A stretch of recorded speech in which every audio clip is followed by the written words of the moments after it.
In this video, I'll show you how to do the refund method on Deliveroo.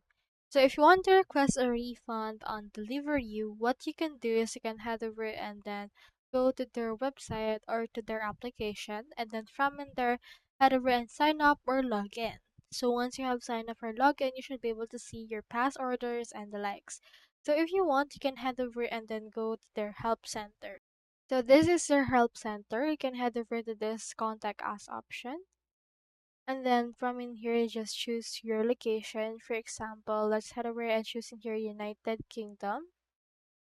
And then from in there, we have in here this option. You can try calling them and then changing your bank account details, as well as logging into the hub and visit on the help section using the live chat.